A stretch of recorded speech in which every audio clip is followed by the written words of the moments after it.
Os outros sim, mas eu não. Há essa tentativa.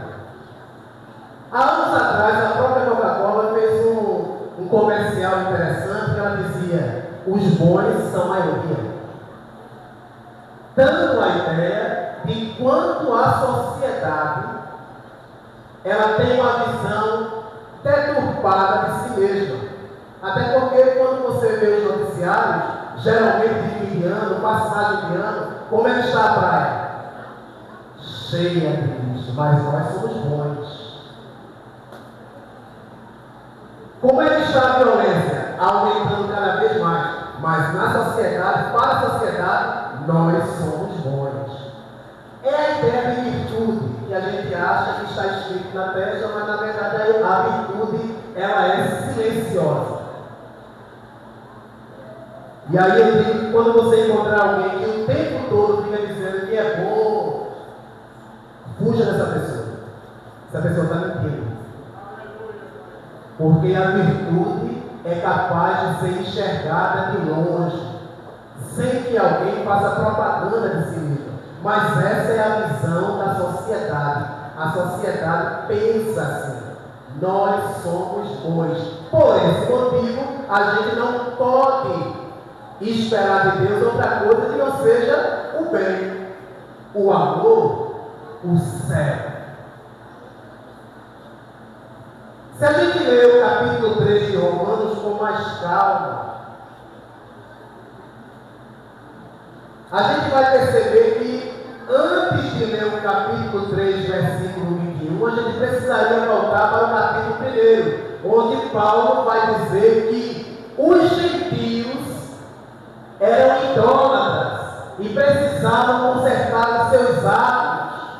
Agora imagina os judeus escutando isso de Paulo. É mesmo, Paulo, desce a lenha, eles precisam escutar isso, eles são ruins, pecadores. Aí no capítulo 2, Paulo muda o discurso.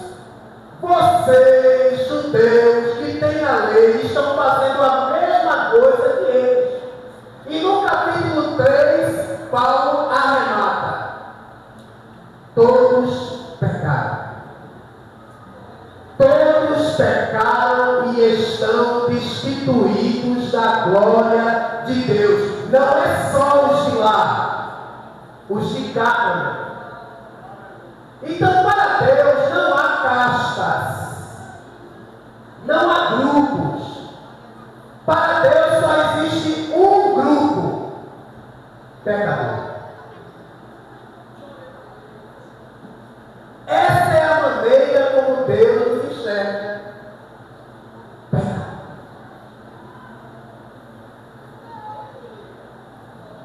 Pecado.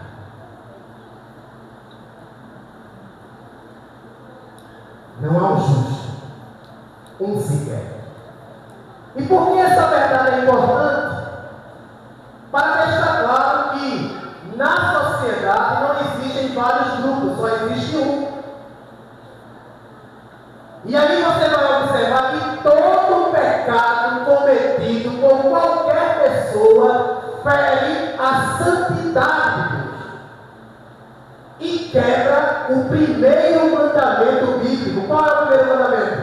Amar a Deus sobre todas as coisas. Então, quando o homem peca, seja um pecadão ou um pecadinho, aquela mentirinha branca, que geralmente os homens contam a papai e a mamãe para não levar a reclamação.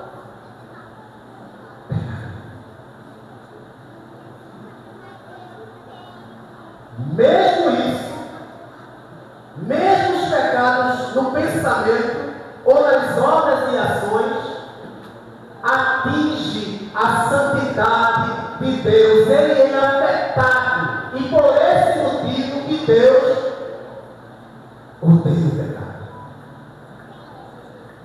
Sempre. Há um exercício básico que a gente pode fazer aqui, pensando na vida de um personagem bíblico chamado Davi. Davi, rei de Israel, peca com Batseba, adultera. Deus levanta o profeta Natã e desmascara o rei Davi.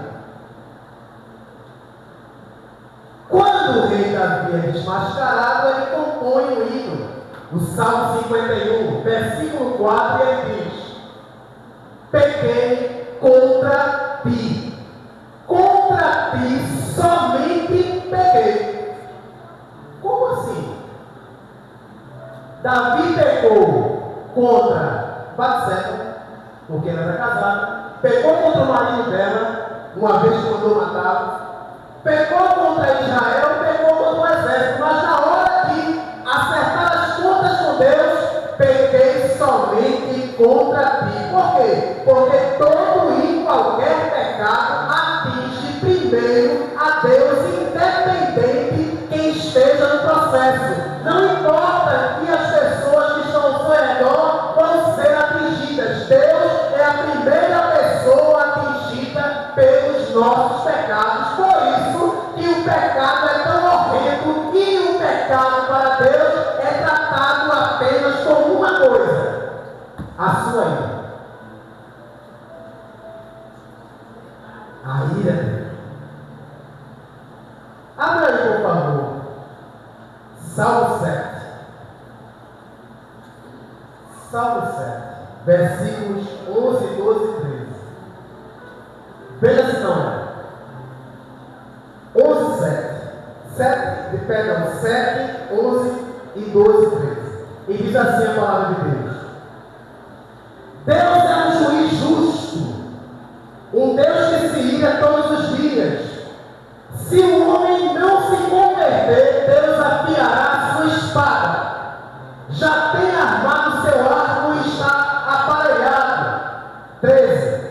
E já para ele preparou armas mortais e porá em ação as suas setas inflamadas contra os perseguidores. A justiça de Deus irá achar sempre a injustiça para puni-la. Ele é um Deus de justiça, que se ira todo dia. Só que Deus não é levado a sentimentos humanos. Deus tem todo o controle de suas emoções. Não é porque alguém pisou no pé de Deus, ou chamou ele de inútil, ou que ele não existe, que agora ele vai sair matando todo mundo. Não. Deus não é um ser humano, entende? Quando alguém fala mal da gente, fica com raiva. Deus não é assim. A ira dele é santa. A ira dele é justa. Ele se ira. A nossa justiça é diferente da justiça de Deus. Isaías 64:4 diz que nossa justiça é para Deus como um trato de imundícia. Por isso que não dá para comprar Deus. Você pode até distribuir uma carreta de cesta básica todo santo dia para Deus, ó. Tanto faz. Isso não compra Deus. Eu digo isso porque muitos artistas morrem e saem no dia seguinte no jornal O Globo ou Folha de São Paulo uma charge. O camarada subindo a escadaria do céu e Deus abraçando ele, porque lá embaixo no jornal está dizendo que ele doou sua fortuna para os pobres. Grande coisa. Deus não utiliza esse critério para a salvação. O homem precisa se render a Ele. Aleluia. Precisa arrepender-se de seus pecados e passar a caminhar com Deus. Caso contrário, a ira de Deus será aplicada. Todo pecado contra Deus é a quebra do primeiro mandamento. E a justiça de Deus não é a nossa justiça. E quando você assiste telejornal, geralmente alguém passa por algum problema e geralmente problemas de violência e alguém vai pro jornal e diz: eu quero justiça. Eu fico preocupado com essas frases porque eu fico me perguntando se aquela pessoa quer justiça ou vingança. Que são coisas completamente diferentes. Deus não. No capítulo 3 de Romanos, a justiça de Deus não é punitiva ainda. É uma justiça restaurativa. Restaurativa por quê? Porque Deus sabe que nós somos pecadores, que nós somos imperfeitos. perfeitos, que nós não conseguimos e nem conseguiremos atingir o nível máximo de Deus, porque Deus não aceita menos que 10. Na escola a gente fica contente com 6, né? Não é mesmo? Também fica pensando, 6, opa, estou na média. Para Deus, 8,9, 9,9 não adianta. É 10. Tiago vai dizer que se você erra no ponto, você transgride toda a lei. Por isso que o ser humano não consegue atingir o nível de Deus no grau máximo. E por esse motivo estaria de fora. Aí Paulo apresenta no capítulo 3, versículo 21, algo que é esperançoso em relação à justiça de Deus. Agora a gente tem um remédio. A humanidade pode ter um remédio. E Paulo diz no versículo 21, mas agora,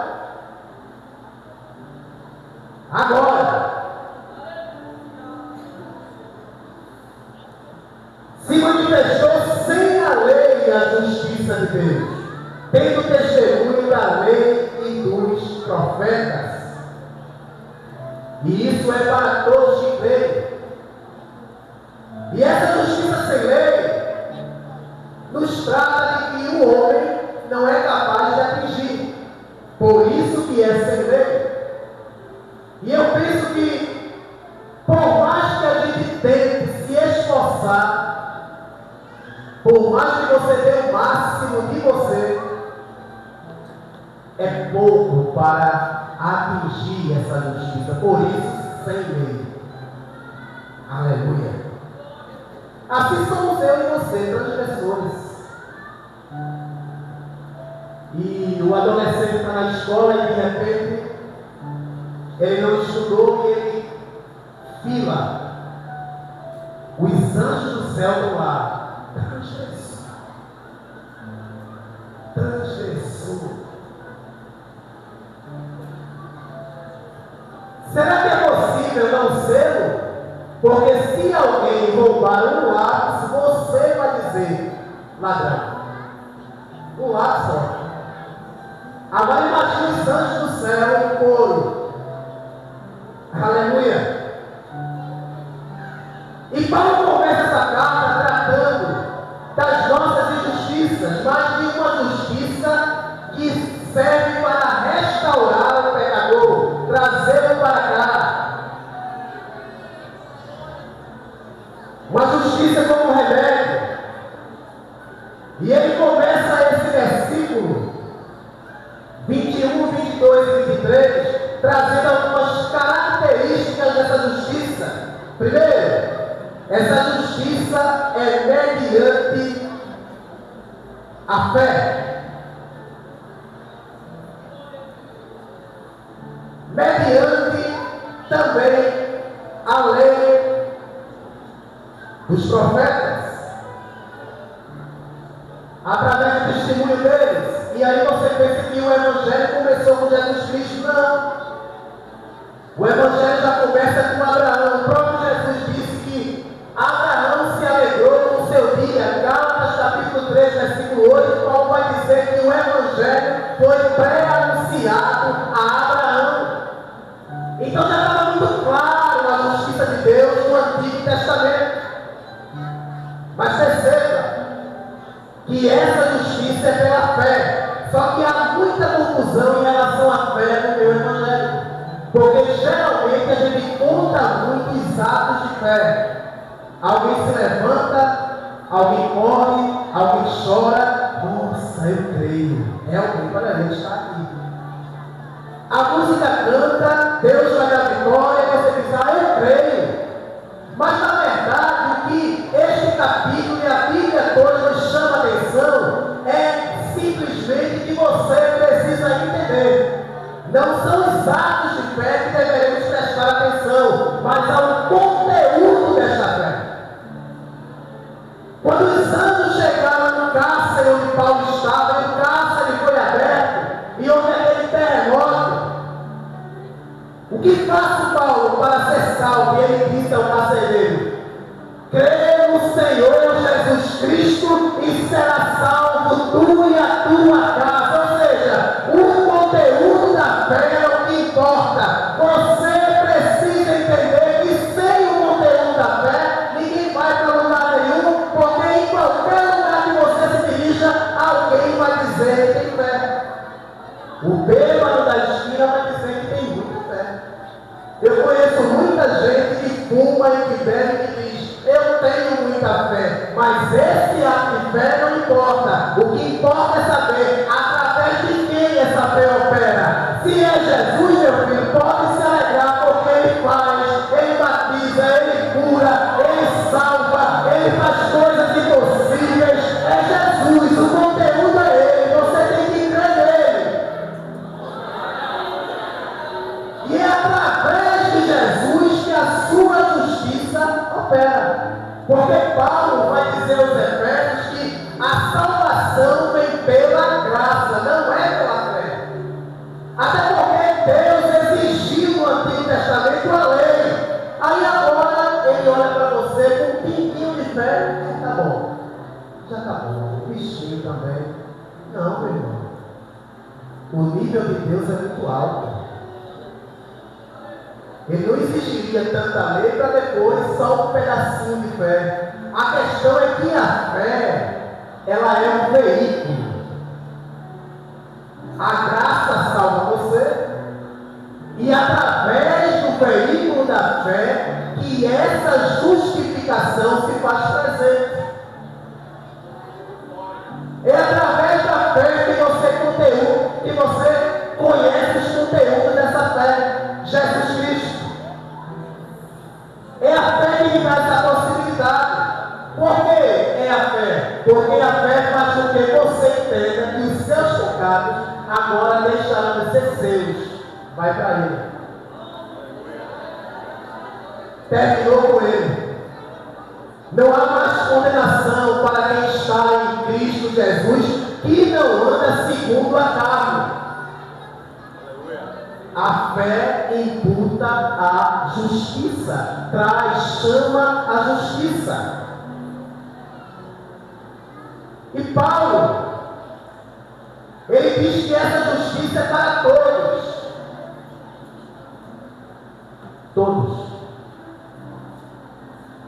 Na nossa justiça, ou na sua justiça, só vai para o céu as pessoas do seu grupo.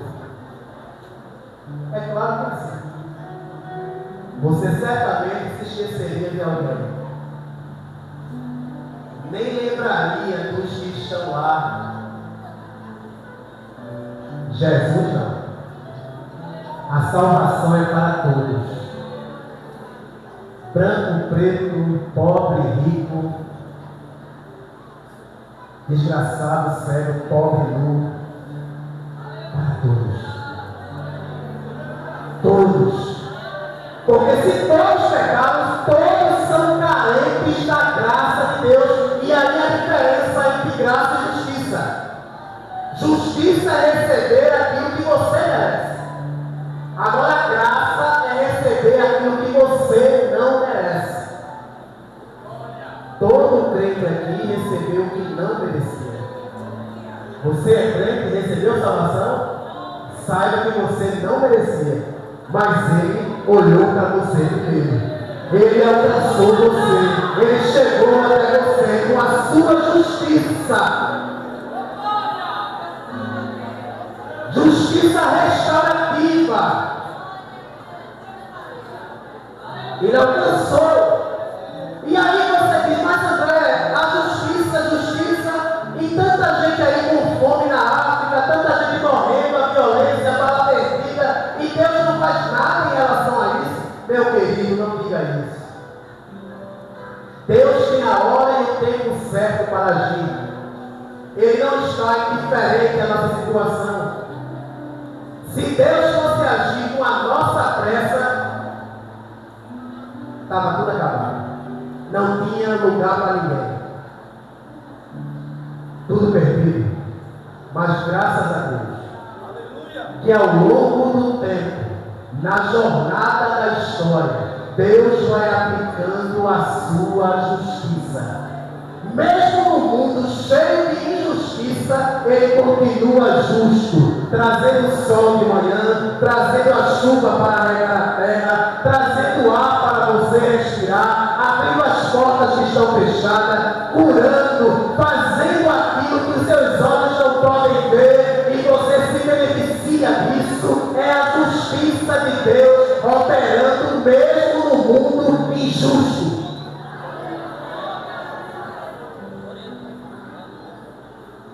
Ele vai agir. E a justiça, onde Paulo fala aos Romanos, é uma justiça para todos. E aí eu me atrevo a dizer, e peço atenção dos irmãos, para não confundir o que eu estou dizendo. Deus é o único. Aqui na terra, algumas pessoas e grupos dizem, mas não são. Alguns grupos da sociedade dizem que são, mas não são. Mas Deus é totalmente inclusivo. Por quê? Porque Ele quer que todos cheguem à salvação. Todos. O ladrão, a garota de programa, todos. Todos. Ele já alcançou você, mas Ele quer mais, Ele quer alcançar mais, quer trazer mais com a sua justiça, quer salvar. Por isso eu não posso olhar para o mundo e dizer, são pecadores, eu também já fui e continuo sendo. Mas Deus quer pegar esses pecadores e transformar em homens e mulheres adoradores dele. Ele quer reunir o máximo de pessoas adoradores a Ele. Porque a sua justiça tem perdão. E eu termino com essa reflexão. O time de Deus é um time que já entra em campo para perder. Pernas de pau. Um time para entrar ganhando, a mídia já vai dizer, ó, os melhores jogadores, o melhor atacante. No time de Deus não. Todo mundo fraco. Pecador. Por pensamento, obras e ação. Porém justificados pela graça. Uns com diabetes, pressão alta, problema na coluna, velhice, aleluia. Mas quando se ajoelha nesses bancos e levanta as mãos para o céu, Deus começa a agir. Porque Deus escolheu as coisas loucas deste mundo. Você, as coisas loucas são você, sou eu, é você. As coisas loucas deste mundo, desprezíveis deste mundo. Mas quando Deus estende as mãos, oh glória.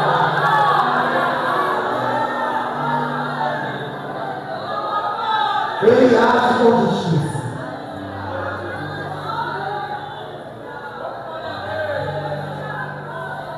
Você sabia? A justiça de Deus é tão interessante em relação a nós e a você, que você sai de casa despreocupado com sua agenda pronta, vou trabalhar, vou para o meu trabalho, e você sai contente, e tem alguém numa esquina distante lhe esperando.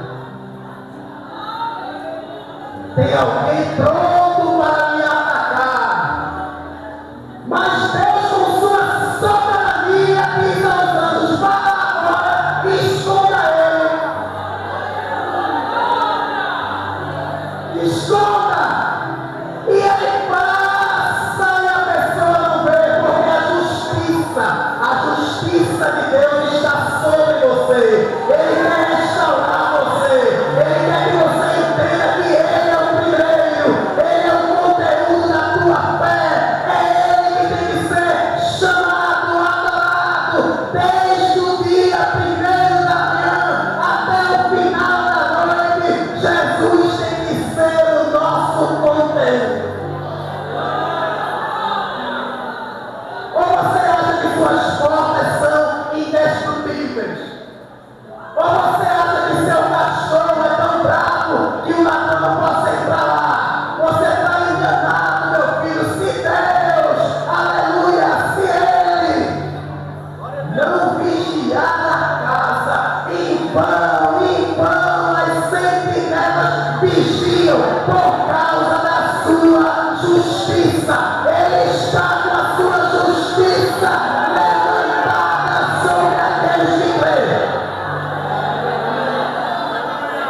Você crê? Você crê que é Ele que te protege? Você crê que alguém vai falar do teu patrão contra você, Jesus? Não, vai no coração do patrão e não, ele não. Ele não é assim, não. Deus! Aleluia! A justiça, porque ele age com justiça. Ele é justo. Ele é justo. Ele é justo. Ele é justo. Mas saiba, chegará a hora que ele vai aplicar a sua justiça punitiva. A igreja em qualquer lugar ou aqui subirá. Vai ficar só as roupas, relógios, adereços. Grande vai ser o choro. Subiremos cantando. Cantando. Digno é o Senhor dos Senhores. Aceita Jesus como seu Salvador. Ele quer transformar a sua vida através da sua justiça. Não tem a ver com o inferno, não. O inferno é um detalhe. Deus quer que você ame a Ele apesar de qualquer coisa, entende? Ele vai fazer justiça.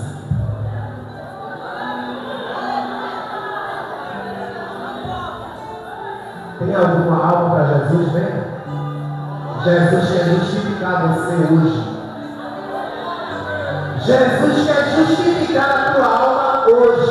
Não é amanhã. Não é depois de você subir uma escadaria que Ele vai lhe justificar. Não. É hoje.